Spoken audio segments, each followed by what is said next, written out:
Hi, my name is Elena Castellanos, and today I'll be answering the question of how equitable and unjust democracy is.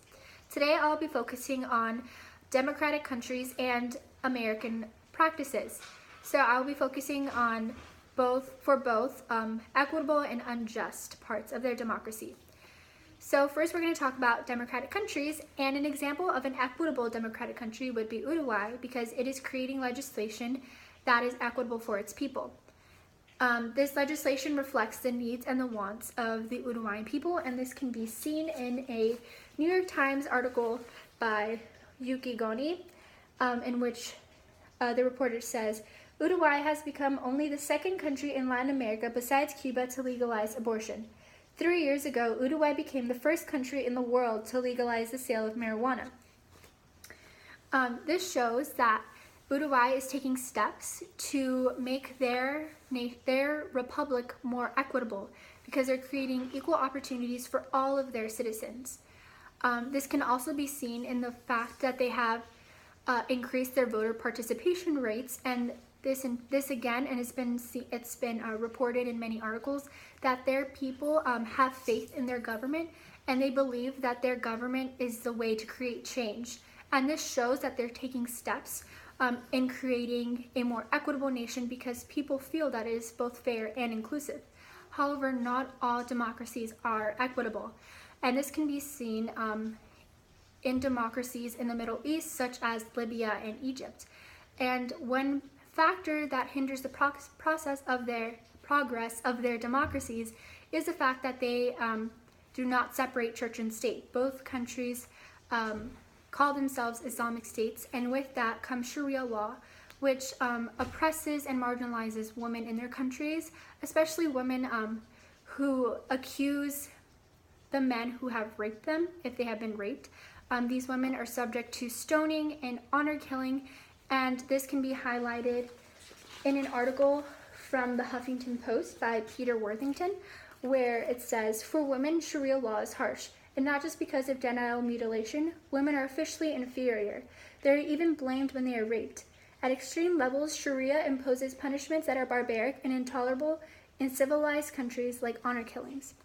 And this shows that these countries need to take steps at becoming a more equitable nation, because they are not creating equal opportunities for all of their citizens, which includes women, to feel safe and included. So they need to take steps at creating policies that help women, face their accusers without repercussions that are as brutal as stoning and honor killings, and allow them to voice their opinions in their nation without having to fear for their own safety. And so this concludes our democratic nations portion, and now we're going to move on to American democracy practices. And though American democracy may be well known, it does have some equitable practices, but it also does have some unjust ones. But right now we're going to focus on an equitable policy that the United States follows, and this would be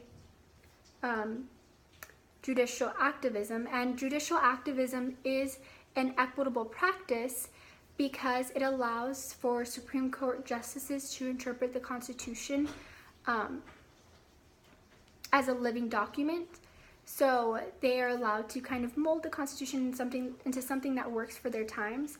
And because of the usage of judicial activism, we have seen the validation of some controversial cases, such as Brown versus Education, which desegregated schools in the United States, Roe v. Wade, which legalized abortion in the United States, and Miranda v. Arizona, which mandated that all people arrested must be informed of their rights.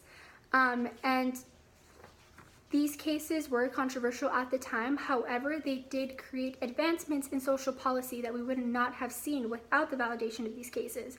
So this practice of judicial activism allows for America to become more equitable, because it allows for social policies that necessarily could not have been passed in the legislative branch or the executive branch to still become a reality through the judicial branch. And in addition, an unjust policy that we see in America would be gerrymandering, and gerrymandering usually happens during redistricting, and redistricting happens after the census, where states are allowed to redistrict dependent on differences in their population or if they got more people in their state. However, now political parties are taking advantage of the system in order to ensure their power in a certain district. And this can be seen in Pennsylvania. The Huffington Post reported that in 2012, Democrats won 51% of the popular vote, but they only won 5 out of 18 House seats, fewer than 1/3. And this is because Pennsylvania Republicans redrew the state's congressional districts. They made highly irregular districts that favored them. And by doing this, they are limiting the voices of minority voters and voters within their own districts, because they're not allowing them to vote for public officials or policies that will benefit them. And this is, again, an example of an unjust policy followed in the United States. So whether it be a democratic country or an American practice, we need to shed light on unjust policies in democracy so that we can fix them and create more equitable nations across all democracies, not just American democracy. So again, my name is Elena Castellanos. I hope you enjoyed the video, and thanks for watching.